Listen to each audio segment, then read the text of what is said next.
Escudriñando las Escrituras con Ezequiel Rueda. Escudriñad las Escrituras, porque a vosotros os parece que en ellas tenéis la vida eterna. Gracias por acompañarnos. Este es su programa Escudriñando las Escrituras. Y hemos llegado al final de esta serie bíblica y se ha dicho que la verdadera enseñanza transforma, y más cuando hablamos de la palabra del Señor. ¿Qué resultados esperan de la mayordomía, que ha sido nuestro tema central? De nuevo con nosotros el profesor Jaiber Peñuela. Bienvenido, profesor. Muchísimas gracias, pastor, por su invitación. Bueno, este cierre es súper importante. ¿Qué se espera del mayordomo? ¿Cuáles son los resultados de una verdadera mayordomía? ¿Cómo debe reflejarse o verse reflejada la mayordomía en el diario vivir? Bien, este tema, último tema, de hecho, durante todo el trimestre y especialmente en esta semana, hemos llegado a la culminación de un fascinante trayecto, un estudio que realmente nos ha de llevar a entender, pero no solamente entender, sino practicar, porque la mayordomía tiene que verse reflejada de alguna manera, y especialmente nosotros como cristianos, el hecho de ser administradores de los tesoros de Dios. Y algo muy interesante, pastor, de este trimestre, es que aclaramos el concepto de mayordomía, que no solamente son temas financieros o económicos, o como lo decía la lección, objetos o temas tangibles, sino algo intangible también. Es decir, aquellos tesoros de la palabra de Dios que necesitamos estar apercibidos, que Dios nos pedirá cuentas. Por eso la mayordomía debe verse reflejada claramente en nuestra manera de vivir. Y el apóstol Pablo tiene un pasaje muy sorprendente y quiero invitarles a buscar allí en el Nuevo Testamento.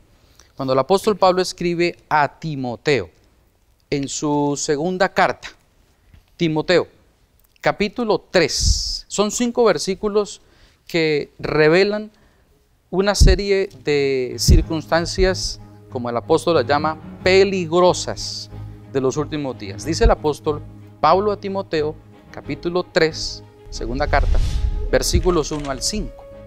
También debes saber esto, que en los postreros días vendrán tiempos peligrosos. ¿Por qué?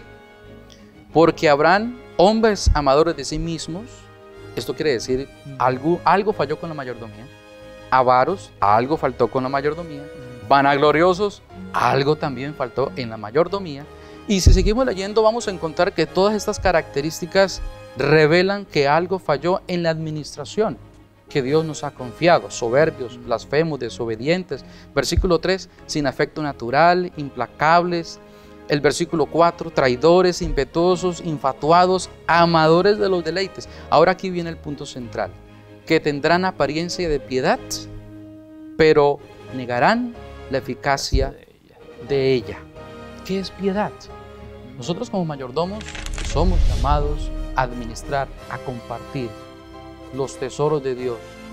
Somos nosotros los responsables no solamente de lo que se puede tocar, de lo tangible, sino en muchas otras cosas. Este trimestre aprendimos que somos administradores de la naturaleza, somos administradores de las relaciones personales, somos administradores de nuestro cuerpo, la parte física. Es muy triste ver, por ejemplo, pastor, que hay poco cuidado incluso con los animalitos. Ajá, correcto. ¿Cierto? Todos esos elementos revelan nosotros cómo estamos administrando.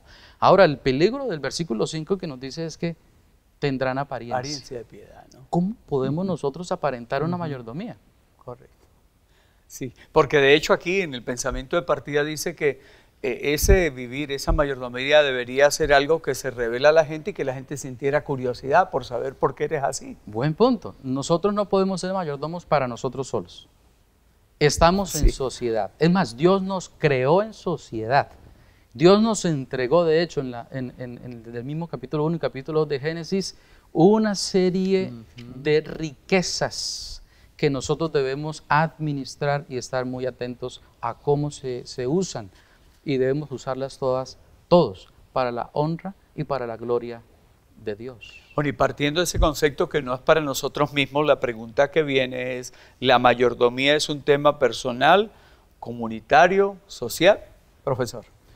Hay una discusión, Pastor Ezequiel, hay una discusión muy grande en cuanto a si el pecado es individual o colectivo. Ajá. Y unos dicen, unos teólogos y filósofos argumentan, dicen, no, no, no, como la salvación es individual, yo vivo y decido cómo hago mis cosas.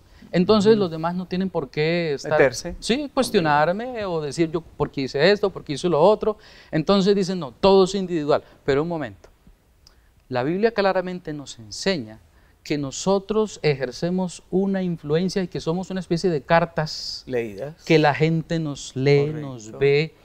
Todos los días la gente interpreta nuestra manera de vivir, total, nuestra manera, incluso nuestro lenguaje corporal. Así Lo que yo estoy diciendo y cómo lo estoy diciendo. Sí, sí. Todo debe Correcto. ser administrado correctamente. Hay un episodio muy interesante en el Antiguo Testamento con una muchacha. Vamos a ir a ese libro, el segundo libro de Reyes, Correcto. capítulo número 5. Segundo libro de Reyes, el capítulo número 5, nos habla de una dama que fue transportada en un momento muy difícil, porque el texto nos habla que esta dama o esta muchacha era realmente una adolescente. La palabra allí utilizada refleja que era una persona muy joven, entre los 12 y los 16 años. Correcto. Y seguramente recordamos esa historia. Se trata de Naamán. En capítulo 5, segundo Reyes, verso 1, habla de un general del ejército que era muy valiente, pero que tenía lepra. El versículo 2 dice, y de Siria habían salido bandas armadas y habían llevado cautiva de la tierra de Israel a una muchacha la cual servía a la mujer de Naamán. Esta dijo a su señora, si rogase mi señora al profeta que está en Samaria, él lo sanaría de su lepra. Y si seguimos leyendo el texto vamos a encontrar lo que le ocurre a este siervo. Pero ¿en dónde está la mayordomía? En este versículo. Esta muchacha, a pesar que había sido desarraigada de su familia, de su cultura, de su lengua, de su familia, de todo lo que ella amaba y quería, ella siguió manteniendo en concepto lo valioso que es el conocimiento de Dios. Y es allí, las riquezas del conocimiento de Dios, la mayordomía más importante. Muchas veces nosotros viajamos y nos sentamos al lado de personas que no saben de Dios. Cuando nosotros perdemos esa oportunidad de compartir la palabra de Dios, estamos siendo faltos en la mayordomía del conocimiento de Dios. Así que nuestra mayordomía no puede ser algo individual. Debe verse reflejada en todo lo que hacemos. Desde cuando saludamos a nuestros jefes hasta cuando tratamos a nuestros subalternos. Y me hizo pensar en una pregunta que la escritora inspirada Elena de White escribe. Dice, ¿qué influencia ejercemos sobre nuestros compañeros de viaje? Para hablar de las personas con quien diariamente nos relacionamos, ¿no? Efectivamente, nosotros en cualquier momento, no solamente quizás en el viaje, en el mismo lugar de trabajo, ¿cuántos días o meses o quizás años llevamos trabajando en un lugar y no le hemos dicho a la persona que está a nuestro lado la fe que debe arder en nuestros corazones, esa alegría, ese gozo de la salvación? No lo podemos callar. Si lo callamos, estamos faltando a la mayordomía. Y profesor, nos vamos del vecindario y vienen otros vecinos también como nosotros cristianos, esos se relacionan con los vecinos del lado. Oye, ustedes debieron recibir bastante orientación de los vecinos que eran no, ni sabíamos que ellos eran también de los de usted. Sí, pasa eso, ¿no? Que no ocurra eso.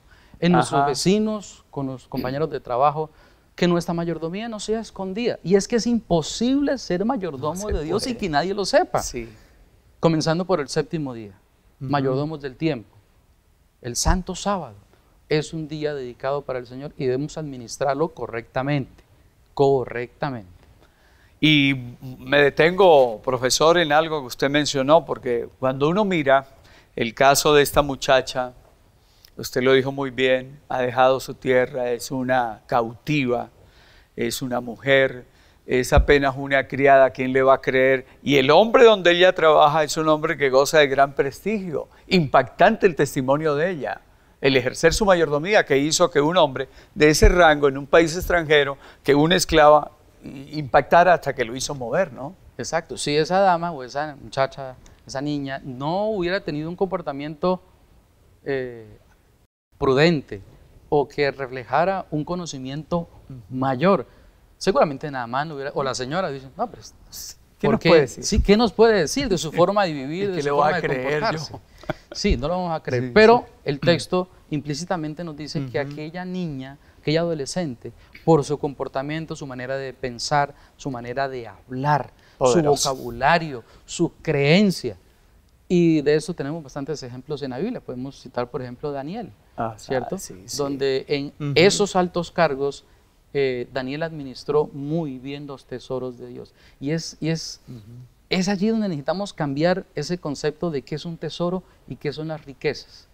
Porque las riquezas realmente, las duraderas, son las que no se ven. Porque todo lo que se ve pasajero, es pasajero, exacto. Usted lo ha dicho muy bien, y recordarnos estos personajes, uno encuentra que por esa fiel mayordomía de esclavos, de prisioneros, de parias de la sociedad, llegan a ocupar puestos elevadísimos. Puestos elevadísimos. El mismo José. Correcto. ¿Cierto? Prisionero, que ahí salió a ser el segundo, ¿no? Sí, exacto. En medio de todas las adversidades que nos podemos imaginar, las sufrió este joven, pero él permaneció fiel en medio de todas esas dificultades. Y creo que en este trimestre esa es la invitación que Dios nos está haciendo. Seamos fieles mayordomos de Dios, pero recordemos que la mayordomía no se limita a aquellos elementos tangibles, sino nosotros como mayordomos de las riquezas celestiales hemos entonces de compartir y no guardarlas solo, ¿cierto? Para nosotros, sino compartirlas con aquellos que necesitan escuchar la salvación del Señor. Y volvemos, sí, que la gente lo note y que cree curiosidad. Hablamos del contentamiento. Esa frase nuestra es que me hace falta. ¿Cómo hacer con ese sentimiento? Muchas veces, seguramente, sentimos, y ojo con el verbo sentir. Ese es un verbo peligroso para los cristianos. Sí, pero utilicémoslo para efectos aquí del diálogo. A veces nosotros sentimos que nos falta o que necesitamos. Y el Salmo 23, el versículo 1 nos dice que si Jehová es nuestro pastor no estaremos en esa condición de necesidad. Pero nuevamente el apóstol Pablo, él tiene unas declaraciones muy interesantes. Vamos allí a la primera carta que le escribió a Timoteo, primera de Timoteo, capítulo 6.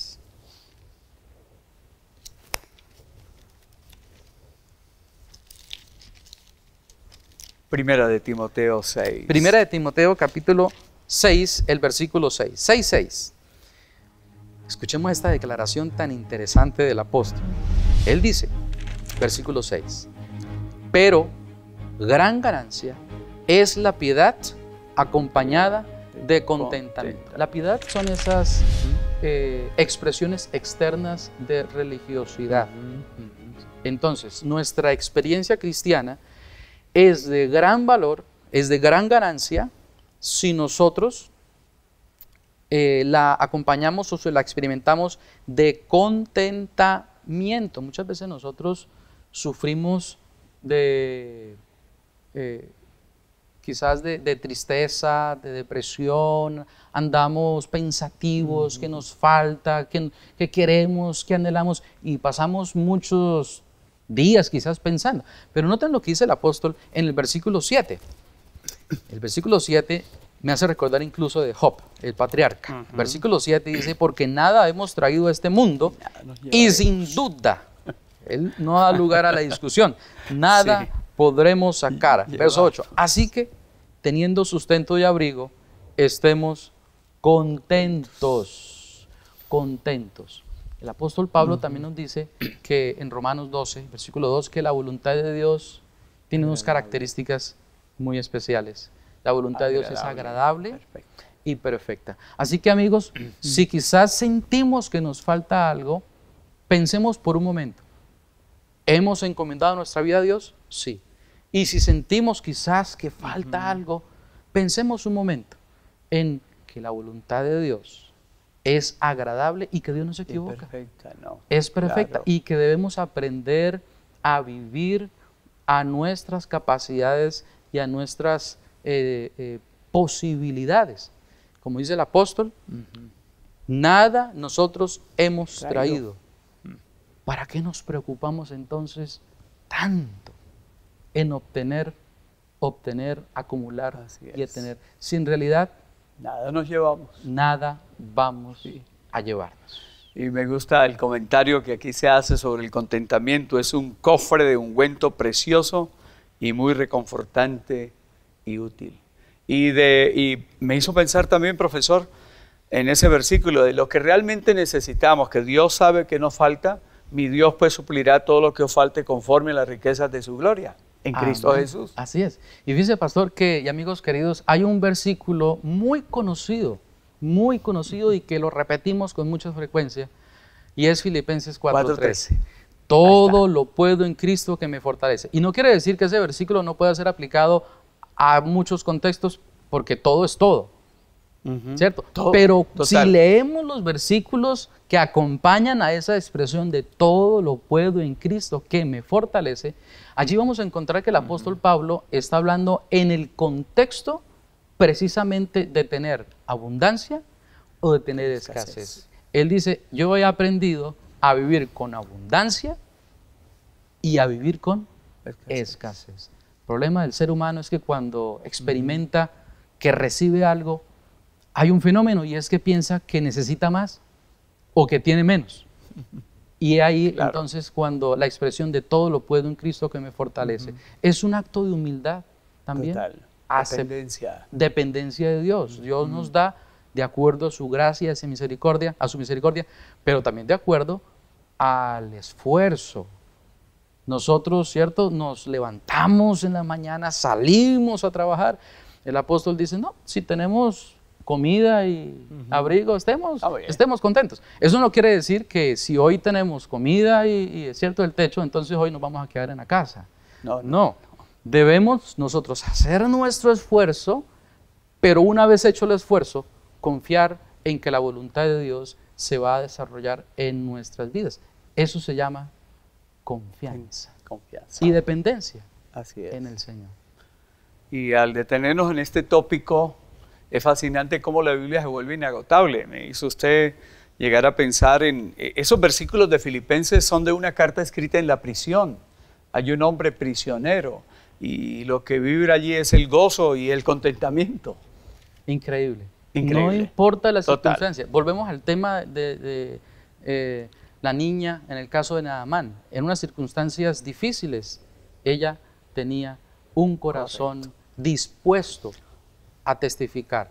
Y el hecho de la abundancia o de la escasez, en cualquiera sea que estén nuestras vidas, en nuestras familias, debe ser un momento de siempre continua dependencia y agradecimiento de Dios, porque la voluntad de Dios, vuelvo e insisto, es agradable y es perfecta. Dios no se equivoca, y ese es un resultado muy, muy esencial de lo que significa mayordomía confiada o confiamos cuando confiamos en el Señor. En el Señor.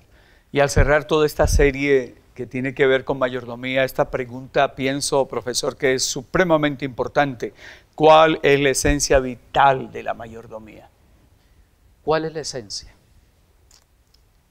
Hubo un personaje que tuvo todas las oportunidades de tener muchísimas riquezas.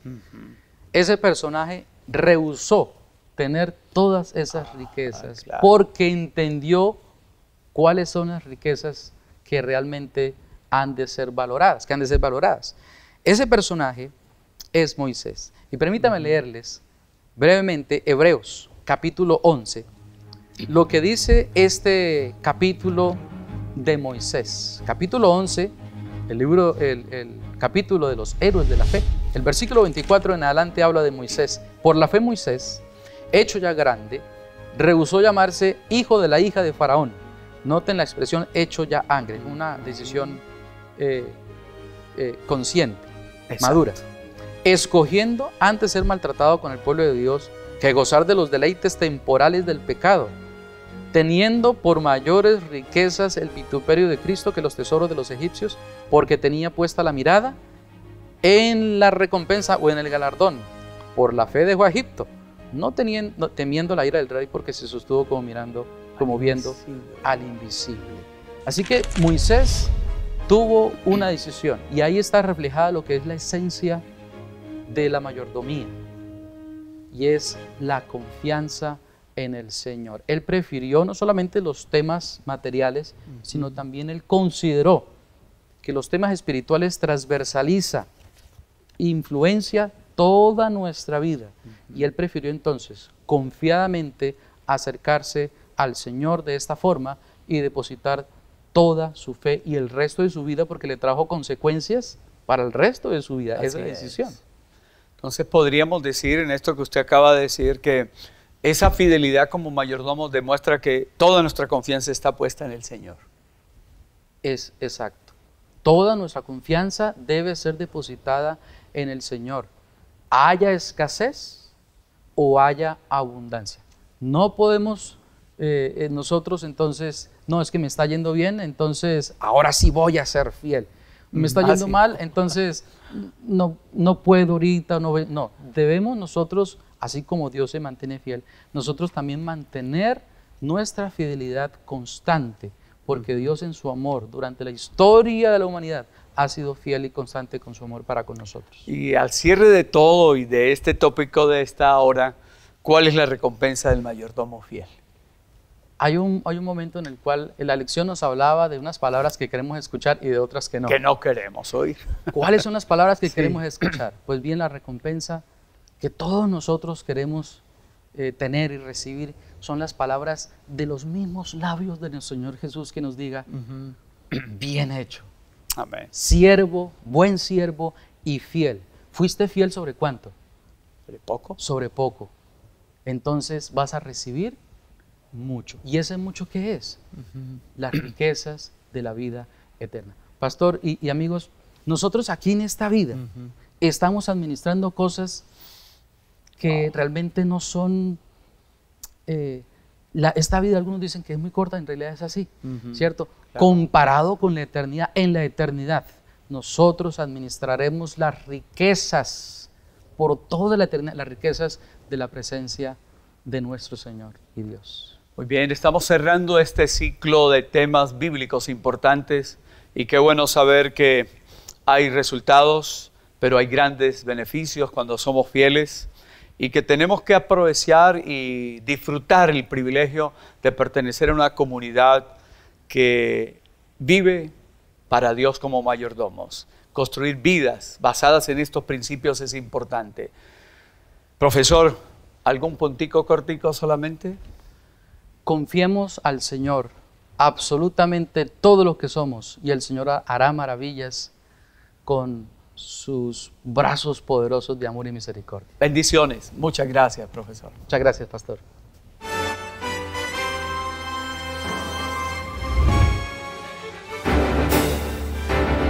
Hacemos nuestros ojos, se acerca su venida, se oyen ya los pasos del Rey que se aproxima.